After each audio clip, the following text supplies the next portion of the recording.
Welcome to Killer Women with your host, best-selling author Danielle Girard.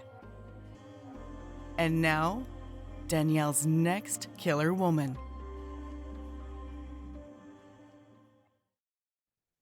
Hello, and welcome to Killer Women Podcast, a proud member of the Authors on the Air global network with more than 4 million listeners. I am your host, suspense author Danielle Girard, and my guest today is Louisa Luna. Louisa is the author of several books, including the Alice Vega series. She received the 2023 Sue Grafton Memorial Award for her novel Hideout. She was born and raised in San Francisco and lives in Brooklyn, New York with her husband and daughter. Her new novel is Tell Me Who You Are, which I gobbled up, and I read a quote from on Monday. If you missed it, go listen. Actually, I think it was Tuesday. My Monday quotes are often a day behind. So thank you for joining me, Louisa. It's so nice to meet you. Thank you for having me. I'm so happy to be here. Thank you. Tell our listeners about Tell Me Who You Are. Okay. Tell Me Who You Are is about Dr. Caroline Strange. She is a psychiatrist in Brooklyn, New York. She is certain she knows what's best for everybody, patients, family, the world at large. She is a little cynical. She is a little spiky, but she's also brilliant. So, however, all of this is tested when a new patient comes in to her office and makes a pair of confessions. One is that he is planning to kill someone, and the other is that he knows who Dr. Caroline really is. So from there, we alternate between 3 narrators total, all putting together sort of pieces of a mystery in the past, a mystery in the present, and sort of the puzzle of who Dr. Caroline is. Yes. So I hope that I've achieved the levels of suspense on all of those going all the way through. That's the goal. That's the goal. Exactly. I think, you have for sure. And I think we can say, without giving anything away, that a woman is kidnapped right at the beginning. And then the police are, basically linking this woman to Dr. Caroline. And, she has there's no physical proof of this man who came and confessed that he was going to kill somebody, right? So she is sort of in the hot spot. And as you said, since she knows what's best for everyone, she's in control of her situation. This is a very uncomfortable feeling for her.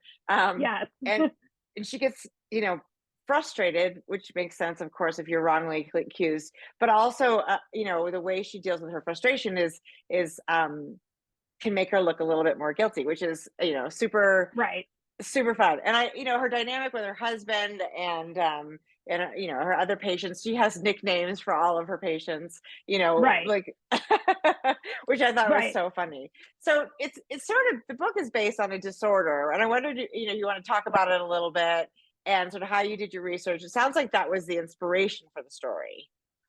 A little bit, so just to say in advance, I do research more for inspiration than for nuts and bolts facts. This has gotten me into trouble sometimes because I sound like I don't know what I'm talking about. But for this, I just tried to, I was focusing on dissociative identity disorder, formerly known as multiple personality disorder. I, Louisa, am no expert. I am not a psychiatrist. I am not, a scholar of that disorder or any other, but sort of embodying Dr. Caroline, I tried to think about how she would view such a disorder, how she would view sort of the data that has amassed over it and the different opinions about it over the years. So, in that regard, so I was consuming sort of the research sort of as her or as she would. Again, I am not an expert on this condition, and I don't per se have an opinion about it because I've had no direct experience with it. Sure. But Yes. So I read some material, and then I also watched, just watched a documentary. And again, this is all just sort of more of a gathering of inspiration and like how she would view this. But it was fun to do. And again, this is not necessarily a spoiler. I think you could figure out what her opinion of this sort of thing would be. She, she doesn't really believe that the disorder exists.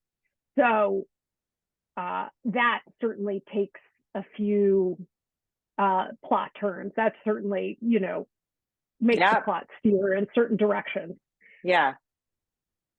Well, again, I don't want to get too much away. No, of course. So it sounds like Dr. Caroline is really, so I guess I'm getting at is sort of, where did the story start for you? Was it, with the character, or was it with the idea of this, and you said, as you said, the disorder is very controversial, right? There's a whole, the industry, and I'm not an expert either, but the industry is very split on whether or not this is a real thing, or if it's just something that is, spoon fed to people who have had trauma, or manufactured to get away with things, or whatever. But for you, I'm wondering, like, where did this story kind of come from? It really emerged from Dr. Caroline's voice. Mm-hmm. I had an idea of a voice I wanted to kind of embody, and so I just started playing around with that. And I knew I wanted to, all of those things that I said in my opener here about her being cynical and thinking she knows what's best for everyone and brilliant. I wanted that all to come out. Yeah. In actual, but as you have a vision of certain things, and then as it starts coming out, like, you get other things. It may not fit exactly what you had in mind, which is part of the reason we love it. But as I was writing her, I just kind of got more and more insight into like who she was and like what was making her tick. And she really, I did have an idea of what I wanted to happen at the end. I had no idea how I was going to get there, you know? And so I knew I wanted to play around with the multi-narrator format.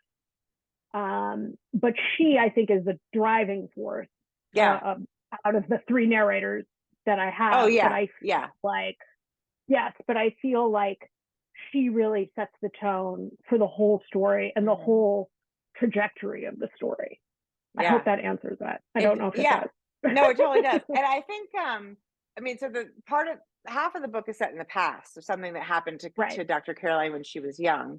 But one of the things I think is interesting, and I kind of want to explore, because of course this is Killer Women, is, the way in which Caroline addresses the world isn't sort of atypical for a woman who is raising children and has a very demanding professional career. Like, the idea that she keeps everything so, in its place, in its line, is sort of the way women have to be to manage all the different things that she kind of has to handle it. Like, everybody has to stay in their lane. Everybody has to do things the way that I want them done. Because otherwise, how could I possibly balance, 2 children with a husband who's, an artist, and so probably not super like organized. And I feel like that was so, like, I see parts of me in Dr. Caroline, right? That's so. Sorry, you go. No, so speak to that. I was kind of just curious to know if that's, if that came to you. Absolutely. Or Well, as I was writing it, it did, because if someone has all of these aspects of her personality, she's going to control everything. It has to be this way, right? However, what was fun is that as I was writing the character of Ellen, who is the kidnapped woman, I found that there was this wonderful through line between these two women, of being an imperfect mother, of being a wife, of trying to work, of, all of these pieces. And I found that they had so much more in common, than I ever would have thought starting the piece. I didn't even know who Ellen was. She was just a woman in a locked room. I didn't know anything about her. And then as I started to flesh her out a little bit, I was like, wow, like, this is like a lot going on with what it means to be a woman now, and right. And trying to juggle all those things. And, Ellen really views, in one way, they really are two sides of the same coin. Like Dr. Caroline thinks she's doing everything great, right. for better or for worse. Right. And Ellen just sees flaws in herself everywhere, And so I do feel like they really complement each other and really tell that story of trying to keep it all together. Yeah. And this book takes place, I should say, right after, not like in 2021. So it's like a year after the deepest, darkest pandemic. COVID, Yes, right. But it's still in the DNA everywhere. And so you've got the mom who's trying to just keep everyone together. And it's very hard. And it feels like, first of all, it feels so universal, because I think every mother has been both Caroline and Ellen, right? We've all had the moments where we're like, I got this, I got it all, this is gonna be fine. And the moments where we're like, and I feel like if you took one piece away from Dr. Caroline, she'd be Ellen. You know what I mean? Just like one little, and at the end of the book, as things progress, and no spoilers, but as things progress, I think you do see her sort of edging closer to Ellen actually edges closer to Caroline, which I thought was really interesting, right? Put into positions, we all have these attributes, but it is sort of like Caroline's character I really loved, because I feel like she does that thing that so many of us do, where we're sort of convinced, it's like a little bit of brainwashing, that we are like, everything is great, and you can just sense that it's all sort of balancing, like on some like really tall stick and about to go. It's Jenga. It's like the Jenga of motherhood. It's the Jenga of motherhood. So everything is just like, or the Jenga of life, and one little thing, one little brick out of place. Right. And it's interesting too that both of their husbands are allowed to be a little bit messier, right? I mean, Ellen is divorced recently, or divorcing. I can't remember if it's final. And then, Caroline's husband is just an artist, but they have this much more, and again, this is, these are fun. The characters are very individualized. We're not talking about broad stereotypes, but there is a sense that all the men in the book have an sort of easier, like, this is the way my life is. And they kind of go with it until, something goes wrong with them. Where versus the women are sort of more uptight until something breaks them. So it's kind of, they're on opposite sides, which I really enjoyed watching the Jenga, the little pieces come out. And then eventually, of course, the whole, everything. And of course, Caroline's also very much a product of her parents, which I always think is really interesting too, right? I mean, she's an only child. I think only children are fascinating, right? Because you don't have anybody to sort of say, is mom acting crazy or is it me? There's nobody to bounce your parents against.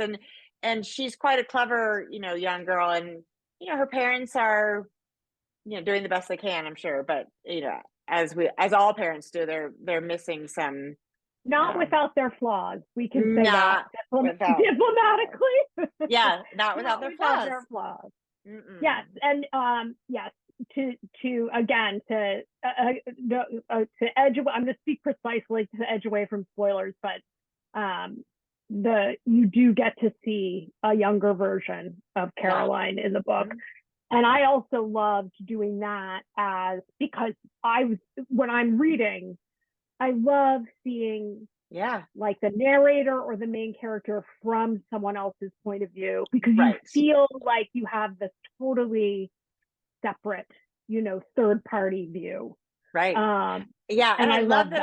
I love that it was the dad, is the dad, the father of her friend who lived next door neighbors. And I agree, because you do see, and it makes total sense that Caroline is who Caroline is now, because she's a very precocious, very smart, young girl. So of course she grows into, to be, and like you said, she even as a young kid, she's really kind of got all her, ducks in a row, and she's way smarter than we expect her to be, or than people expect of her. So she, she's able to sort of understand things beyond, what people think she's understanding. She's very clever. So it is super fun, and there is that sense of the sort of like the era of those kids growing up, right? It's Good. really, Yeah. I'm glad it came through. Yeah. yeah, Because it's just, you're talking about pre-social media is just a totally different landscape. And that doesn't mean, when I say that, like, I don't mean it was like, oh, such an innocent time. Like, it wasn't really. Like, no, not no, if you're a 13-year-old girl, it's never an innocent right, time. You know right, what I mean? Like, there's right, never it just, the threats are in different places coming from different things. yep, Social yeah, media, they might be a little more forward. They might be a little more in your face, literally, as opposed yeah. to lurking. Right. No, I think that's right. And I think it's but on the flip side, the sort of feels like in some ways those the predators we didn't call them predators back then. We just called them what it would Right. creepy people Creeps or or what, yeah, yeah, yeah. creeps or whatever. Those people were sort of in your physical space in a way that now a lot of stuff happens across the screen, which in Right. some ways is Right. scarier, but in some ways feels kind of less scary, right? They're not You're they're not removed. able to reach out and grab you. So I did, and I love that, Ellen has this thought that I quoted on when I did the reading on Tuesday Yeah. about just that moment when she found out she was pregnant and wishing she was having a boy, because there Right. is something to that. And I, of course, I felt, when I have one of each, but I do remember thinking, oh God, right? There's so much more, so there's different. I mean, I didn't grow up as a boy, so I can't speak to the Right. pressures that they have, but it did feel like, oh, there's just so much more vulnerability and Right. fear that go. And I was raised, completely differently than my brothers, right? I mean, Right. there's this other, like, yeah, you guys are fine. No, you can't go there, and there's that sort of Right. idea. So I love the nuance of that, because I think it's also kind of interesting. Like, I think there's something sort of like, when the women really confess how we feel about Yeah. things like that, right? Like when we say, Yes. oh God, I wish I'd had a boy, there's this part of us that Right. feels like it's so shameful to say that, Right. right? You can't have that. Right. And I mean, when Ellen says that she sort of doesn't have anything to lose.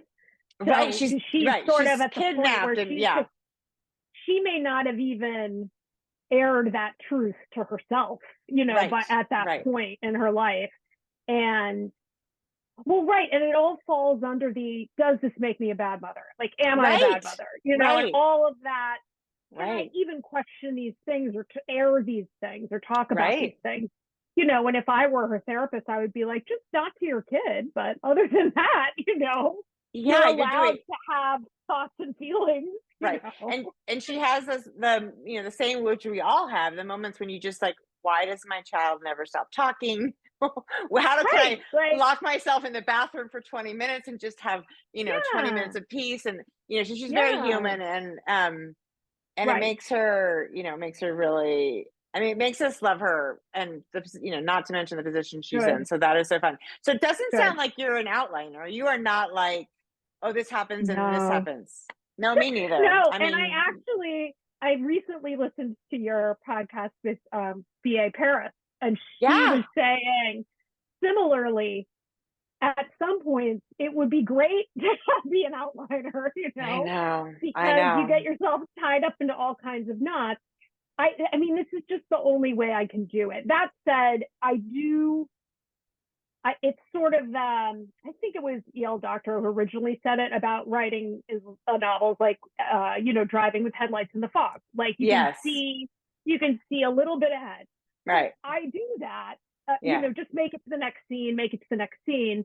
But I do, when I say, all right, this is the net destination, that's where I want to get, so I'm trying to fill in that space Yes. between here and there. But also, because we do character driven stuff, you want to allow for characters Right. to do some crazy stuff or whatever, wherever they guide Right. you and lead you. It's the question of like, what would she do now? Right. I mean, that's Right. the difference between yeah. what should happen now, which is your plot driven Right. book, versus like what, and like Yeah. when, there's moments when like Caroline just does not listen to what the police tell her because it's not who she is. Right. She She's would like, never you do guys, that. Yeah. right. you guys are not doing this right or fast enough, and so I'm going to do it on my own. And that is, I think, it's like you said, like another story. It wouldn't have worked that way. Although obviously, for the sake of suspense, we need her to also just be out on her own, disregarding police advice and everything else. But it's fun because I felt like the things she did, I'm like, oh yeah, I can see her doing that, right? And even her husband's like, are you coming home? When did you think you'd be home? Yeah, there's a situation. And she's like, relax, I got it. Even if she doesn't have it, she will always think she does. That's her thing. That's her thing.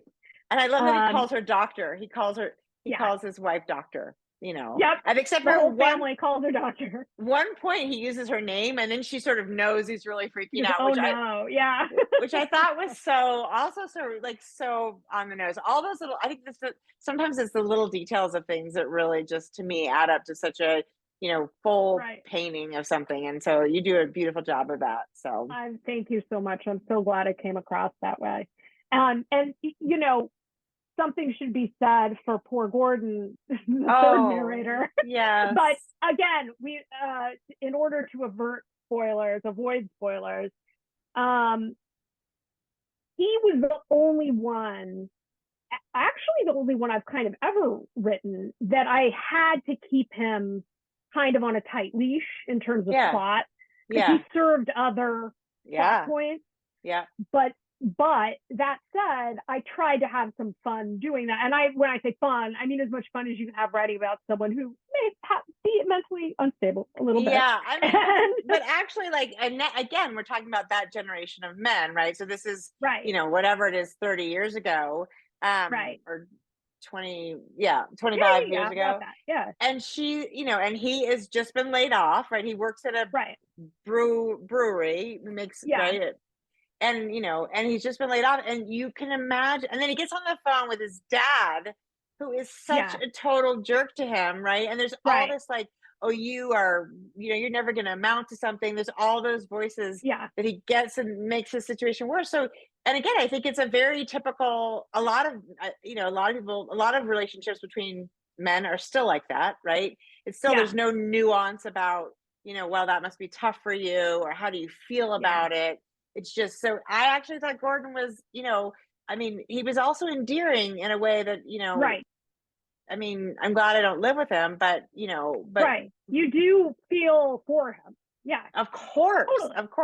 And then sort of, the idea that the marriage was also of that era where they didn't have real conversations about, what was going on and how to support one another, any of it. I mean, it just didn't have any of that. Yeah.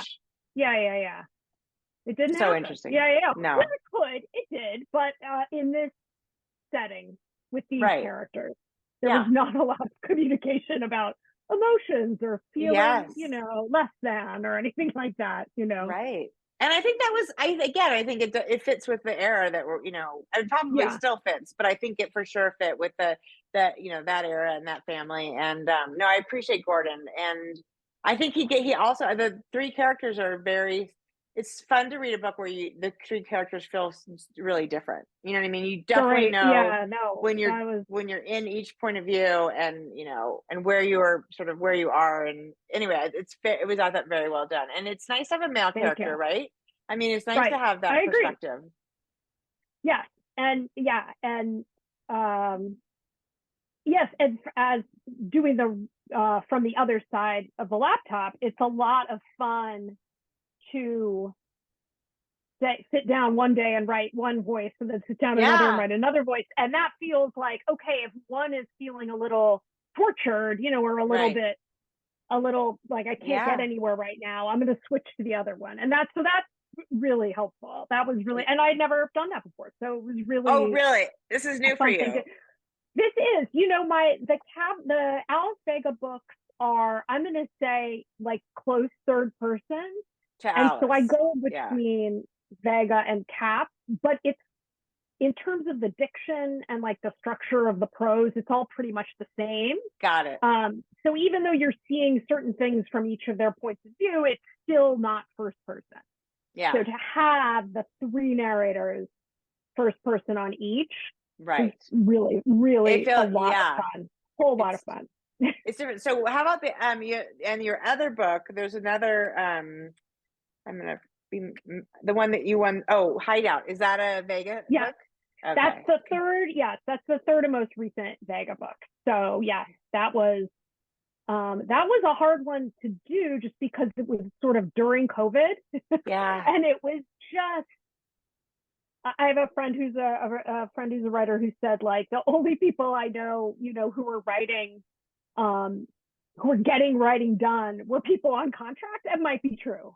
I mean, right. You know what I mean? Like, because you had to, like, okay, I'm going to do it. Yeah. Because it's like so we had it was our hard. children home. Everything was different. Oh, it's chaos. It's chaos. Yeah. Chaos. Especially I think for people like living in a city like yours, where I was much Right. more tensely locked down and you have much less space. I mean, right? Yeah. You can't, there's not like escaping to your own wing of the house. Right. It's Right. in each other's. Yeah. I can imagine. No, that was a horrible time to write. And it was funny because it felt like, why is it so hard? This is what we do all the time. We sit in a room alone.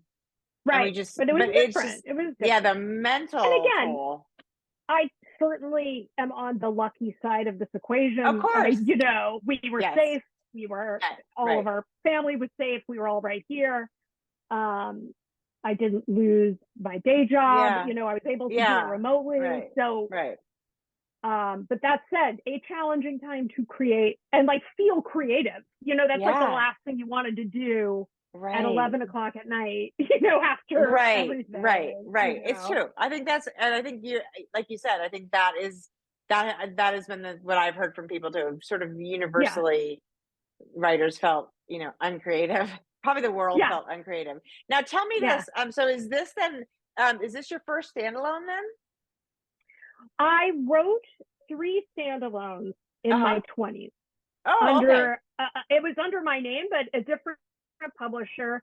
And so this is my first standalone in 20 years. Okay. So those 3 standalones were very much, books of my youth. I love them, but they're unrecognizable. They're a little unrecognizable to me now, because exactly. I'm almost, you grew up. Right. I grew up. Yeah. And now what the glorious thing about that is I'm sure you can appreciate, is that I'm sorry, I lost my train of thought. So is that I can now get an idea, right? And if you have an idea, I feel like I've logged enough miles and have the experience and skill that I can actually execute the idea. I don't have to sort of wait to catch up to it, which is a great feeling, and that can only come with writing for as long as we have, Yeah, I think that is a really valid point. I think that's totally true. And I think I did take on things I probably shouldn't have or couldn't quite get my head around when I was younger. And it feels, or maybe also my sort of ideas are more tailored to where I am in life too, which helps. In your 20s, you're like, oh, the big idea, and it's, it might be big, but it's probably not right for you, kind of thing. So can you tell us a little bit what you're working on? Are you working on a new project? I am, but like I'm not anywhere near done. But it's something different again. I mean, look, anything I write is going to have a thriller element, a mystery element. Like I'm never going to not write that. But it's just something a little different. I am having more fun. Good. But at the same time, there's a huge element of like every day, like, what am I doing? Like, where is this going? What am I doing? Right. That's part of it. Like, you do it long enough, and I hate to say trust the process, because I kind of don't, because I feel like that happens. That's implying that like you don't even have to think about it. Like it's just going to all work out. No, that's not the case at all. I think we should. I almost feel like it's both. You have to trust that you've done it and you can do it again, but you also have to know it's going to be totally different. It's going to feel totally unfamiliar and just as terrifying as the very first time, right? So it's kind of both. Absolutely. Yeah. So I'm trying to, I'm just trying to find my way through it. It's not it's unlike anything else I've done before. So, and not like, I'm not talking about a huge genre switch. Like I'm not turning to romance or fantasy or anything like that. That's not quite. that would be like learning a new language. I can't really do that. But I'm doing, but it's a lot of fun. So I'm just seeing where it goes right now. Yeah, it is fun. I mean, that's the nice thing about, this whole like a book a year thing. It's just, I'm not gonna have a book out this year. And I've never turned it out that quickly. So I have talked to you. It's brutal. It's brutal. It's brutal. And I did it for a lot of years. And now I'm like, I don't want to do it anymore. Like I want to write, I want to write more thoughtful, bigger books in the sense that they go deeper. We learn more about the characters. They're more character based. Because I'm like, that is just, it feels unsustainable to me. And then there's people who write 3 or 4 books a year, and I'm like, I do not get it. But yeah, but you don't sleep. Yeah. Right. I mean, do you leave your house ever? Like, do you have a social life? Right. Yeah. Right. So for me, but there's something interesting about, I think I had it in my brain that every year, I think it's been since 2013 or so, I have had a book out a year until this year. And now it's like, there's kind of this, like, you failed. So now it kind of takes the pressure off. Like now I'm like, wow, I didn't have one in 2024. So maybe I won't have one in 2026 either, or whatever. Now the floodgates are open in that direction. Now you can just, I mean, there's there's a lot to be said for taking your time. Something different will come out, something different than what you've done. It's not better or worse. It's just like, you're going to get a different animal, Yeah. And I think, I find that, sorry, I interrupted you. I think it will be better. I think having more, I mean, there's the idea that you could tinker between like year 8 and year 10, that maybe you're not making it that much better and you're just making it like, you're just making yourself crazy. But I do think that when you have a little more time, you can be more thoughtful, more organic about and you can walk away from it for a few days and be like, oh, now I kind of understand. Or, you you don't have time to do it if you have to get it done really quickly. So, and there's, and it doesn't necessarily need to be a bad thing that you take some time. And if you know that you have like, some ideas and you have loose deadlines for yourself, to try to pull it together or just get something down. I think it's really valuable. If we could write, it would be great to write this way forever. I know, that's what and make a living that way. That would be great. Well, that's the tricky part, right? The system is definitely geared for people to do it faster. Churn it out. Yeah, but no, I'm going to avoid that. I'm really enjoying it. But I love this. And I love your Chris Pavone quote. This fantastic novel is like going out drinking with your sharpest, sexiest, most dangerous friend and getting into trouble that's both unexpected and inevitable. That's fantastic. I love it too. Yeah. It's so perfect. It's so perfect. He's a good friend. He's a neat guy, but that's a great quote. And it's very true. Yeah. So I know you're on Instagram. Where else can we find about your books?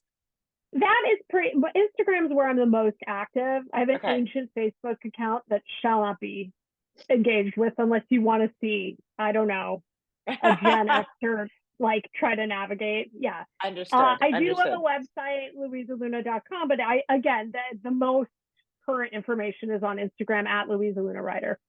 Fantastic. Okay, well, we will find you out there. And everyone, we will be giving away a copy of Tell Me Who You Are. So go over to our Facebook page, our antiquated Facebook page, but it's still active. We got lots of fun. We talk about our Killer Women group and enter to win a copy of Louisa's book. It is so fun. Louisa, congratulations. Thank you. So fun to talk to you. I love this. And Louisa and I actually, turned out we grew up not that far apart, so we got a chance to chat about rival high schools of all things before and I now want to go back and talk about some things about the book which nobody else gets to hear. So yay! Everybody, this is Killer Women with Louisa Luna, and we will see you next time. Bye. Thank you. Thanks so much.